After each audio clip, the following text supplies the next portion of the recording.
In Rome's early days, a fierce struggle shimmered beneath the surface. A clash not of armies, but of classes. A conflict that would shape the Republic's destiny. This is a story of struggles of the orders.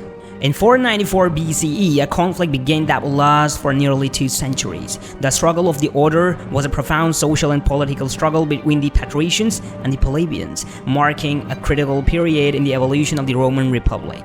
Now it's my turn, partner! But first, change the music, please! This one is good! Let's start!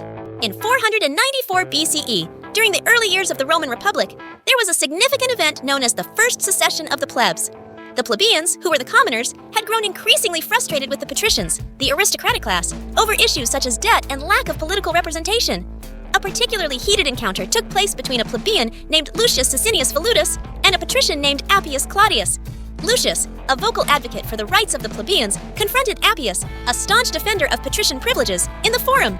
Lucius accused the patricians of hoarding power and exploiting the common people, while Appius dismissed the plebeians as ungrateful and incapable of understanding the complexities of governance. The argument escalated, drawing a crowd of plebeians who supported Lucius. Feeling the pressure, Appius retreated, but the incident fueled the plebeian movement.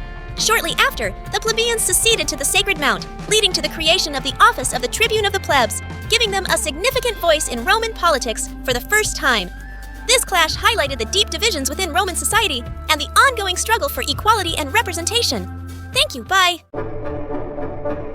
Rome's society was sharply divided between 2 main classes, the Patricians and the Plebians. The Patricians were the aristocratic families who held most of the political power. They claimed their status by birthright and maintained control over religious and governmental institutions. The Plebeians, on the other hand, were the common people. They were farmers, artisans, and merchants who were made up of bulk of the population but had a little political influence. This division created significant tensions. The Plebeians resented their exclusion from political power and the injustice they faced under patrician rule. They were subject to harsh debt laws, forced into servitude when unable to pay loans, and had no say in the law that governed their lives. In 494 BCE, the Plebeians took a bold stand. Frustrated by their lack of right and protection, they seceded from the city in what is known as the First Secession of the Plebs. They withdrew to the Sacred Mount outside Rome, effectively halting the city's economy and leaving the Patricians to fend for themselves. This drastic action forced the Patricians to negotiate, leading to the establishment of the office of the Tribune of the Plebs. These tribunes were elected by the Plebeians to protect their interests and had the power to veto decisions made by the Senate and other magistrates. The first session marked by the beginning of the series of social and political reform aimed at addressing the inequalities between Patrician and Plebeians. Over the next 2 centuries, the Plebeian gradually gained more rights and power through persistent struggle and negotiation.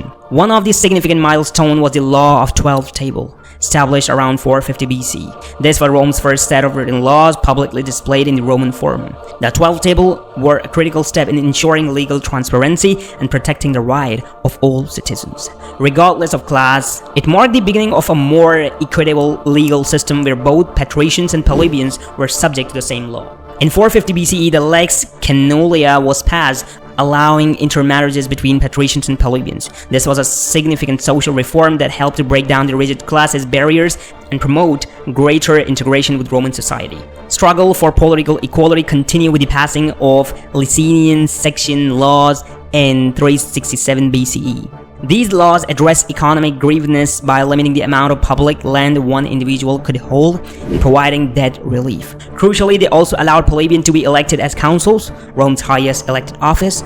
This was a major victory for Plebeians, opening the door for them to hold significant political power. In 287 BCE, the final act of struggle of the orders was the passage of the Lex Hortensia. This law made resolutions passed by the Plebeian Council, plebiscites, binding on all citizens including patricians without requiring approval from the Senate. This effectively gave the plebeian equal legislative power and marked the end of a long-standing struggle between the 2 classes. Throughout the struggle of the order, plebeians secured crucial right and reform transformation of the Roman Republic. They achieved greater political representation, social equality, and legal protection. The conflict and subsequent reform not only improved the life of the plebeians, but also strengthened the republic by making it more inclusive and just. The struggles of the order were a testament of the resilience and determination of the Romans plebeian. It was a fight for justice and equality that reshaped the Republic and laid the foundation for the Rome's future greatness. The legacy of these reforms can still be seen in the principle of the modern democratic governance. Who knew that the demands of the plebeians will lead to such profound change? Who foresaw that these struggles would not only transform their lives, but also the very nature of the Roman governance? The struggle of orders were a defining chapter in the Romans' history, a prelude to the Republic's evolution into a mighty empire. Stay tuned for the next video. Inspirior signing off.